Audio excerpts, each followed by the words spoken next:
Salam Rahayu, be a nice person teman-teman ya. Kita harus menjadi pribadi yang menyenangkan dalam setiap pergaulan, dalam setiap kita bermasyarakat. Nah, kali ini saya berterima kasih kembali kepada teman-teman kita yang sudah support ya kepada channel ini. Dan tentunya ada pertanyaan sehingga merupakan ada interaksi antara kita. Jadi pertanyaan kali ini sebenarnya sudah pernah kita bahas sebelumnya, yaitu di video saya sebelumnya tentang storekeeper juga, bagaimana kita menerima barang, bagaimana pembukuannya sudah. Namun di sini kembali ditanyakan seperti dari akunnya ini Robi Habibi Rohman ya. Jadi Robi Habibi Rohman itu bertanya, yang pertama, terima kasih, sangat bermanfaat Pak. Lanjut, boleh request belajar storekeeper Pak? Nah, itu pertanyaan dari Robi Habibi Rohman ya teman-teman. Jadi sebelumnya sudah pernah saya bahas mengenai storekeeper, tetapi ada baiknya karena ada di request, kita akan belajar kembali, mereview kembali apa sih sebenarnya storekeeper itu. Ya, tentunya di sini saja.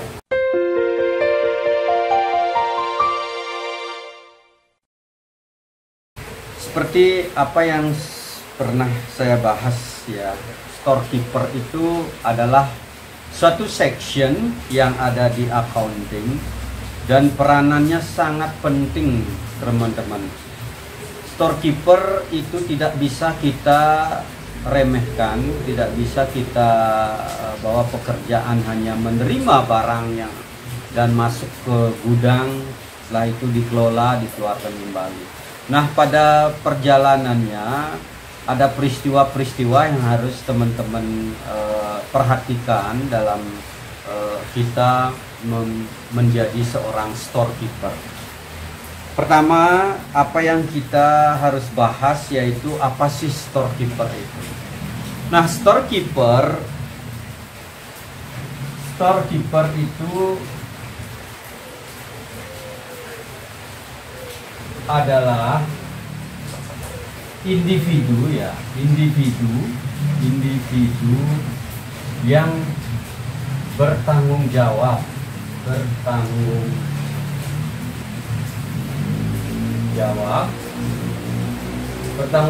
terhadap apa? Terhadap pengelolaan ya. Dia itu mengelola persediaan barang.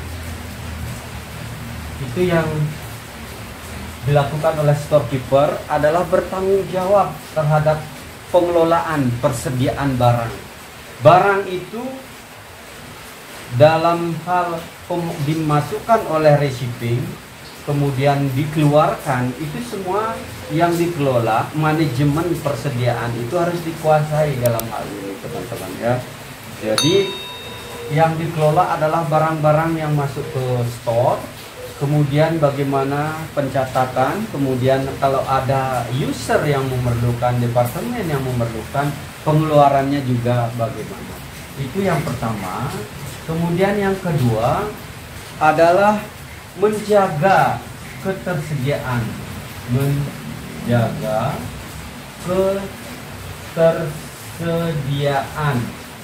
atas kebutuhan,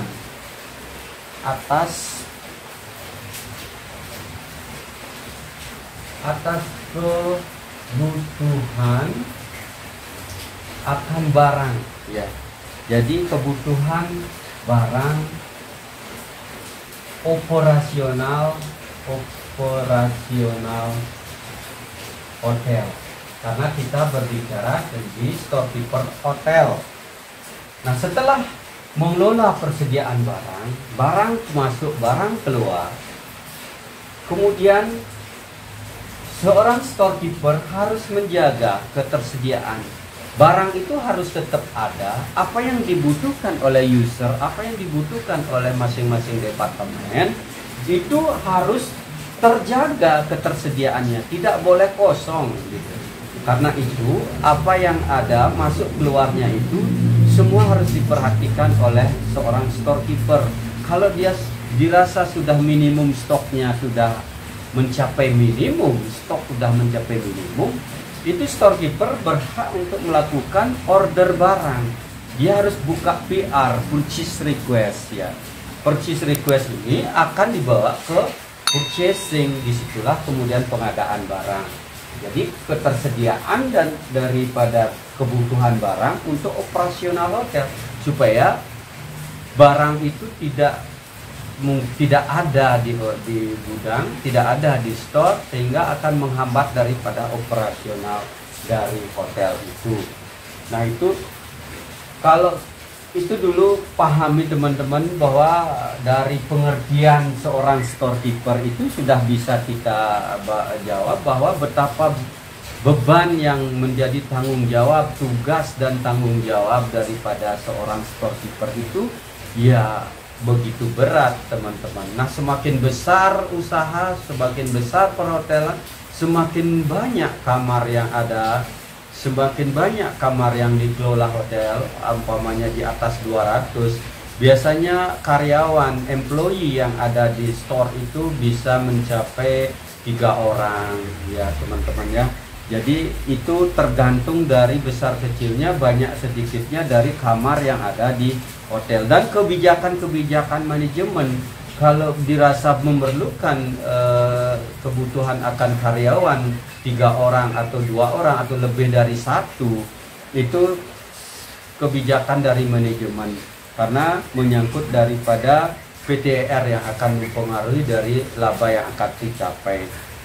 Nah itu kalau kita berbicara mengenai banyak sedikitnya yang ada di store. Nah bahkan kalau hotel itu kecil, umpamanya dia di bawah 100 kamar atau 150 kamar, di bawah itu bisa jadi ada 1 orang storekeeper dan juga dirangkap dia dengan receiving. Jadi receiving storekeeper itu jadi 1 karena intensitas daripada barang yang masuk dan keluar itu tidak terlalu banyak, tidak terlalu memberatkan daripada pekerjaan dari masing-masing section tersebut. Nah kalau bisa sih receiving dengan store, kalau di atas 150, kalau sudah kamar 150 harus bisa dipisah 1 orang yang memegang. Nah itu kalau kita lihat dari banyak besar kecilnya karyawan, banyak sedikitnya karyawan yang ada di store, karena mengingat dari tugas dan tanggung jawab dari seorang storekeeper. Karena kita sekarang berbicara storekeeper. Nah, kalau storekeeper itu di hotel lazimnya itu mengelola, kita kenal ada store yang ada di hotel, store itu di hotel. Nah ini juga tergantung dari besar kecilnya hotel, banyak sedikitnya kamar yang dikelola. Tentunya dengan jumlah barang, kebutuhan akan barang juga tidak terlalu banyak. Jadi yang umum yang saya kasih tahu adalah yang ada itu adalah general store, kemudian ada food store, kemudian ada beverage store,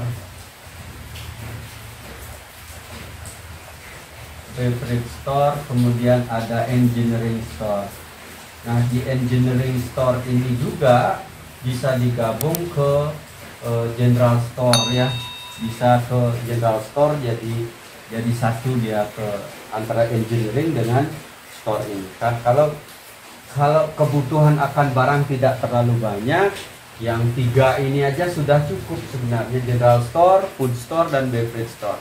Kenapa food store itu harus kita pisah? Karena ini menyangkut dengan bahan makanan, biar dia punya tempat tersendiri. Kebutuhan akan chiller ya, kebutuhan akan freezer itu di food store karena akan terjamin dari stok barang yang akan dipergunakan oleh kitchen. Kemudian beverage juga akan dipergunakan oleh FD service ya teman-teman. Nah itu karena menyangkut dari minuman-minuman yang harus kita bisa pisah dari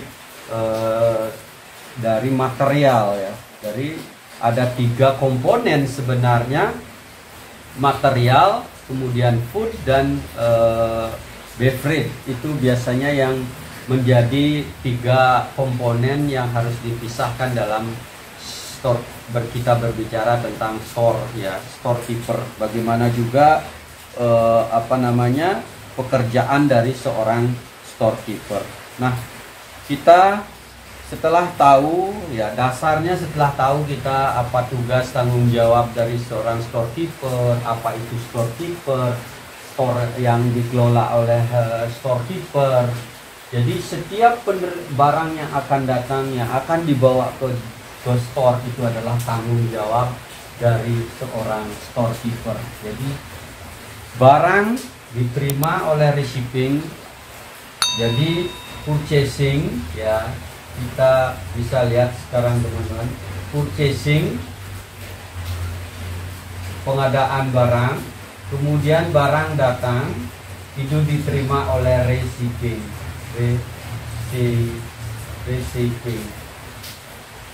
Nah, dari receiving akan membawa ke store, akan disimpan di store, kemudian disimpan di store, otomatis adalah tanggung jawab dari storekeeper. Pokoknya kalau bahan makanan dia dibawa ke food store, kalau dia merupakan minuman dibawa ke beverage store, kalau dia merupakan material, kertas, stationery yang sifatnya adalah tidak ada kaitan dengan food dan beverage, itu dibawa ke general store. Nah, itu dipisah, ya. Purchasing, receiving, store itu dari pengadaan barang, kemudian di store. Apa kalau sedikit saya berikan pembukuannya, teman-teman. Kalau kita melakukan pembelian, ini kan pengadaan, ini adalah pembelian barang.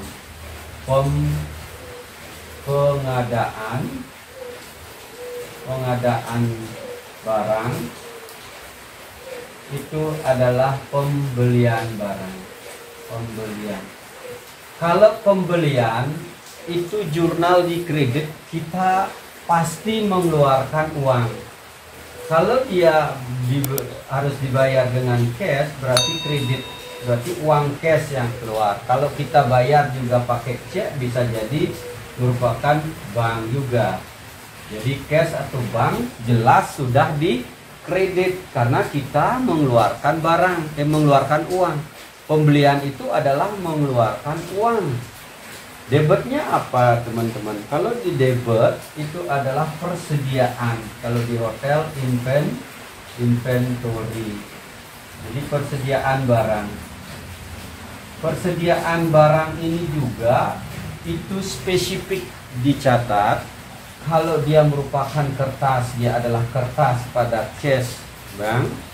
Kalau dia merupakan barang aset, berarti dia akan larinya ke aset. Nah, kalau pembeliannya adalah barang aset, ini kalau dia barang yang berupa stationery, kalau dia aset, dia pasti kita bukukan adalah aset. Aset pada kas atau bank. Nah, ini kalau dia aset, berarti umpamanya beli brankas gitu. Brankas itu tidak bisa kita merupakan sebuah expense atau cost, teman-teman. Dia itu bukan merupakan expense atau cost, tetapi dia adalah aset. Dia merupakan aktiva tetap. Jadi dia merupakan kekayaan yang tidak habis dalam 1 tahun. Itu namanya kita bawa ke aset. Aset ini nantinya akan ada akumulasi penyusutan. Aset itu larinya ke neraca. Akumulasi akan mengurangi aset di neraca, dan juga penyusutan ini akan mengurangi dalam laporan laba rugi.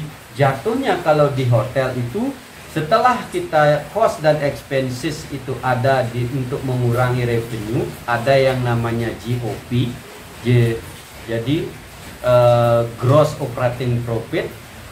Nah, di bawah dari GOP untuk mendapatkan net operating profit itu ada yang kita kenal namanya penyusutan. Nah, disitulah makanya pembukuan mengenai aset itu ada khusus, dihitung akumulasi penyusutannya berapa, penyusutan setiap bulan berapa, itu akan mempengaruhi di neraca dan di laba rugi. Nah, itu yang saya tambahkan teman-teman. Jadi inventory persediaan ini yang akan berkurang kalau dia akan dikeluarkan barangnya. Nah, ini sudah masuk barang, sudah ada di store, berarti inventory persediaan bertambah. Jadi seorang storekeeper itu harus mencatat ke dalam bin cardnya masing-masing.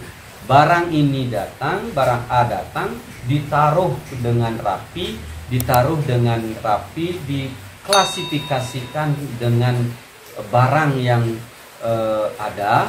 Jadi kalau kertas tempatnya kertas, kalau bisa jangan dicampur dengan bahan-bahan lain seperti chemical ataupun gula atau apa, biar kertas itu tidak rusak. Jadi kertas dengan stationery jadi satu. Nah, itu kerapian dari teman-teman yang bekerja di storekeeper. Kita perlukan rapi, teliti, dicatat sesuai dengan kelompoknya masing-masing, supaya tidak naruh barang itu sembarangan di store, sehingga pada saat kita memerlukan barang itu, kita ngambil barang itu menjadi bingung mencarinya. Dan ini harus dicatat teman-teman, harus dicatat yang namanya bin card ya teman-teman ya. Nanti saya akan berikan sedikit bagaimana sebenarnya bin card yang kita perlukan. Nah, ini barang yang sudah ada di store, berarti dia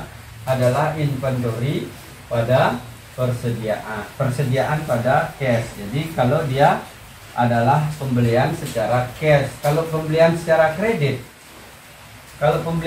kredit, bagaimana kita membukukan kalau kita membeli barang dengan kredit? Jadi saya kembali inventory atau persediaan, supaya teman-teman tidak menjadi lebih paham. Itu kalau bisa dengan pembelian dengan cash, bisa juga dipakai cek ya, berarti cash bank.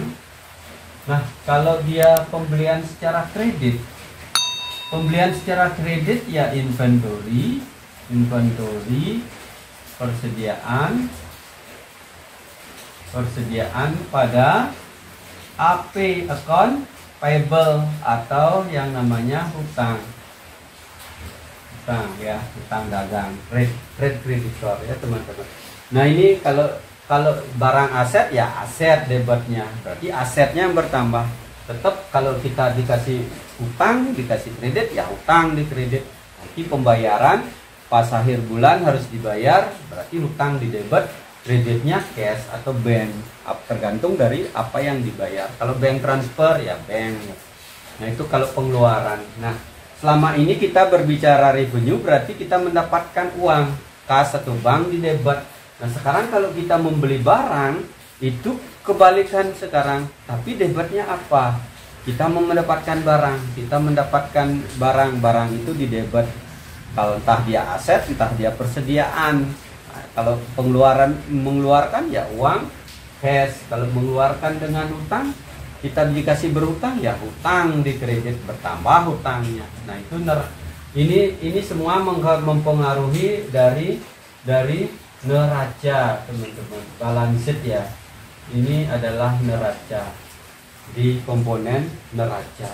Manakala dia akan menjadi expense kalau sekarang ada pengeluaran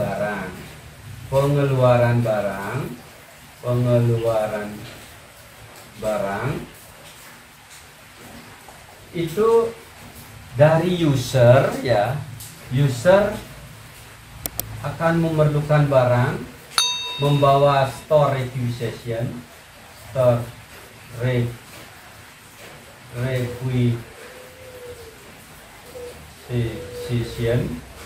ya, jadi dibawa SR, dibawa ke store, ambil barang di store.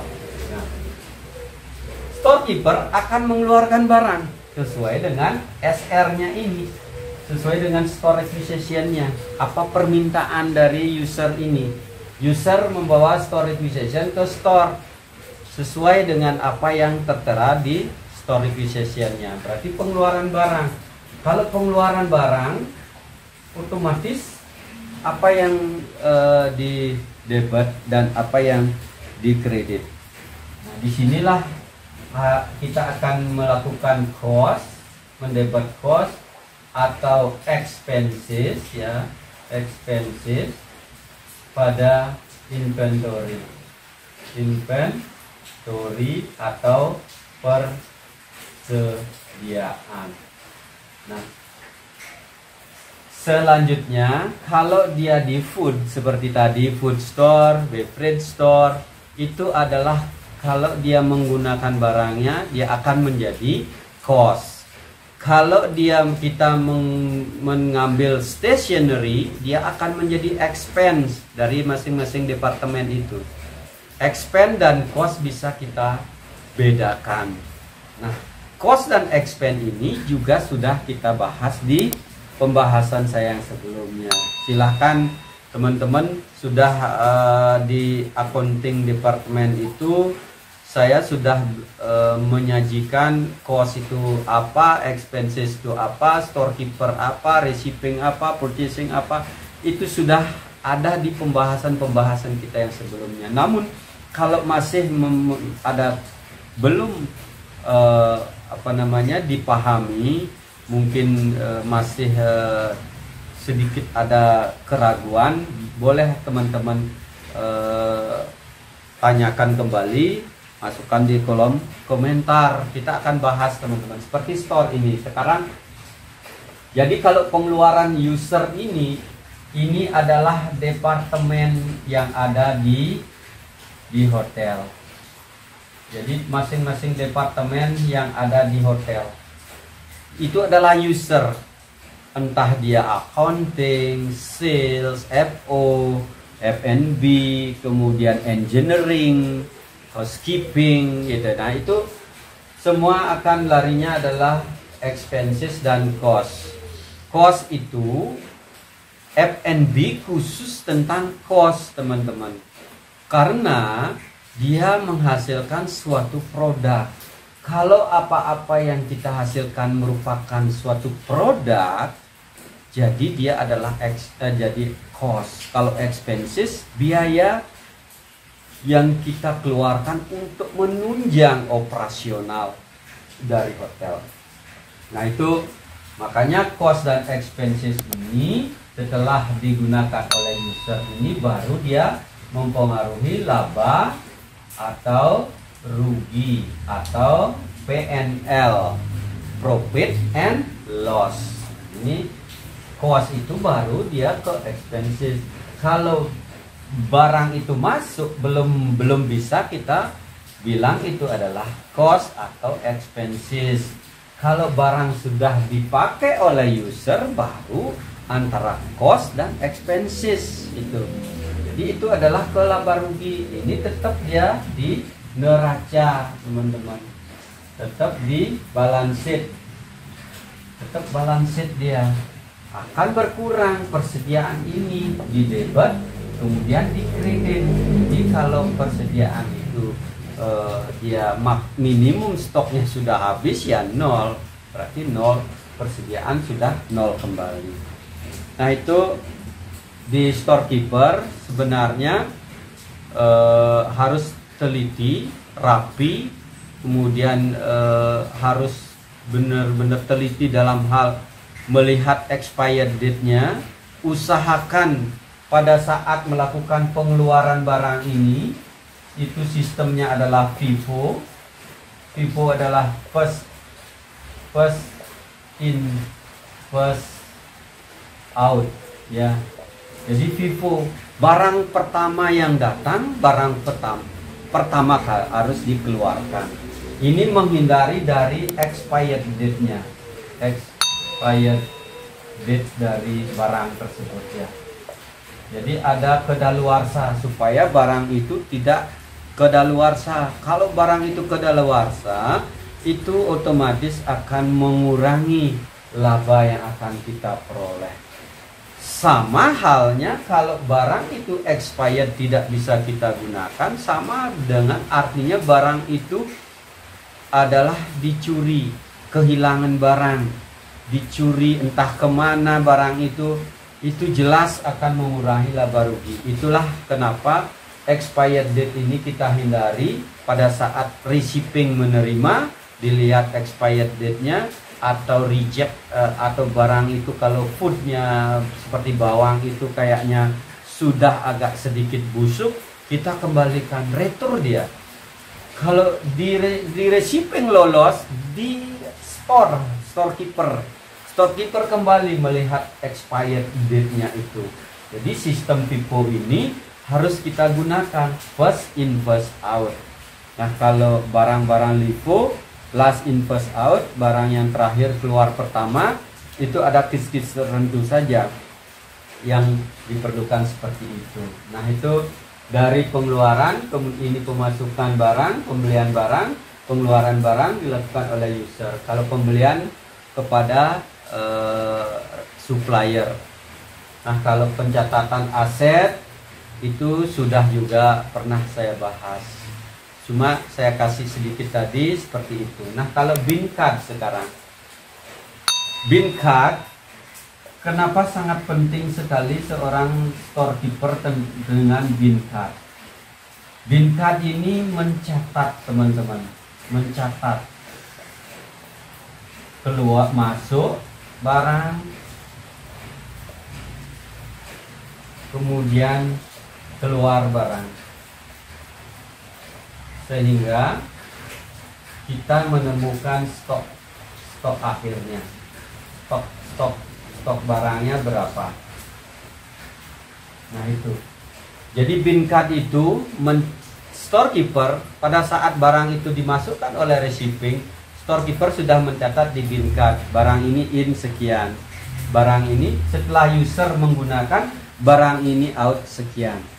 Nah, itu di bin card sudah diketahui minimum stok, umpamanya harus 5 minimum stok dari barang itu. Sebelum dia 5 sudah melakukan apa? Buka PR, buka purchase request, mengadakan barang kembali. Kita perlu barang lagi sekian untuk stok minimum, untuk stok barang, untuk menjaga ketersediaan barang, kebutuhan operasional dari hotel. Nah, itu tujuan dari kita melakukan pencatatan di bin card. Nah, bagaimana contoh dari bin card? Mudah-mudahan paham ya teman-teman. Saya hanya lanjut saja karena kalaupun nanti ada lagi pertanyaan, tulis di kolom komentar, pasti saya akan bahas teman-teman. Karena apapun interaksi dari teman-teman itu adalah merupakan apresiasi bagi saya, karena teman-teman sudah ada mensupport daripada channel saya ini. Nah, kalau umpamanya kita membuat bin card, ya tanggalnya minimal harus ada. Atau yang pertama, kartu bin card itu bisa coba kita lihat seperti ini. Kita buat seperti ini. Kemudian ini ada umpamanya kartu bin card. Ini nama perusahaan, nama hotel, apa ya, logo entah apa. Kemudian di sini ada nama barang, itemnya apa. Kemudian ada minimum stok, umpamanya harus berapa, maksimum stok berapa. Nah, itu tergantung dari teman-teman buat seperti itu. Kemudian di sini ada minimal harus ada tanggal, umpamanya tanggal 1 itu terakhir umpamanya 30 ya. kita umpamanya mencatat di tanggal 30 bulan 11 2024 ini sudah menjadi barang terakhir yang umpamanya di sini ada keterangan atau apalah gitu teman-teman buat, atau yang pertama dibuat barang in, kemudian out, kemudian ada total gitu umpamanya teman-teman, ada remarknya ya, remark. Nah ini kartu bin card ini pun tergantung dari masing-masing kebijakan hotel ya. Apa kebutuhan kita di hotel ya, minimal ya tanggal harus ada. Tanggal 30 pokoknya in berapa dari hasil inventory terakhir di 30 pokoknya ada 10 barang. Kemudian di tanggal 2 bulan Desember itu masuk barang, berarti ini totalnya adalah 10 itu. Berarti barang ini hasil dari inventory tanggal 30, kemudian dibeli barang tanggal 2 umpamanya 5, totalnya adalah 15, kemudian di tanggal 4 umpamanya barang itu dipakai oleh user umpamanya 2, berarti dia masih 13. Ini bisa dianggap sebagai new order atau new receipt ya gitu, pokoknya apalah remarknya teman-teman buat. Ini adalah stok awal, kemudian ini totalnya berapa, akhirnya terakhir berapa jumlah terakhir umpamanya ada 7 masih. Nah ini bin card 7 ini harus sesuai dengan inventory juga yang dilakukan oleh cost control. Jadi barang apa stoknya masih 7, di bin card dicek, kemudian juga adalah hasilnya adalah 7. Nah itu yang bisa terkontrol. Kalau minimum stoknya sudah terlihat di bin card, maka dibuatkanlah PR. Jadi dia order barang lagi, order barang kalau sudah minimum stok. Nah itu teman-teman, jadi store itu kebersihannya harus kita perhatikan, kemudian bagaimana kita bekerja sama dengan cost control dalam hal akhir bulan itu di tanggal 30 ataupun tanggal 31 di bulan itu harus kita inventory, dengan cost control kita harus inventory. Nah ini ada sedikit tips terakhir yang sebelum saya gini, mudah-mudahan ini bermanfaat teman-teman, bahwa penerimaan dan pengecekan barang itu seorang storekeeper harus diperhatikan. Karena semua barang yang ada di store, baik itu barang itu kehilangan barang pun adalah tanggung jawab dari seorang storekeeper. Jadi menerima, mengecek barang itu terus dengan rapi, susunannya rapi, bersih, store itu bersih, itu adalah tugas dari storekeeper teman-teman ya. Kemudian menyimpan barang dengan tepat, jadi barang pengelompokan barangnya tepat, tidak aur-auran sehingga susah untuk lakukan kontrol. Minimum stoknya kita juga akan, sehingga dalam pengelolaan kebutuhan akan barang itu tidak akan terjaga, ketersediaannya itu susah untuk kita ginikan. Dan penanganan barang yang rusak juga, bagaimana kita bilang kepada purchasing supaya bisa diretur kembali, dikembalikan kepada supplier. Nah, dan terakhir adalah pelaporan daripada kondisi stok itu, berapa stok masih, berapa barang yang akan diperlukan kembali untuk menjamin ketersediaan dari barang itu. Nah itu yang bisa saya berikan di masalah dalam storekeeper. Sekali lagi suatu section ini sangat penting sebagai ujung tombak daripada cost dan expenses yang akan dilakukan di hotel. Jadi besar kecilnya cost dan expenses itu benar-benar tergantung dari seorang storekeeper. Dari penerimaan barang itu harus baik, barang itu dalam kondisi yang benar-benar sangat baik dan sangat diperlukan oleh seorang user. Nah itu mengurangi dari keteledoran kita, sehingga laba ruginya pun tidak begitu berpengaruh. Jadi benar-benar real kita memperoleh laba atau rugi. Mudah-mudahan bermanfaat teman-teman. Kita akan bertemu dalam pembahasan kita berikutnya. Terima kasih.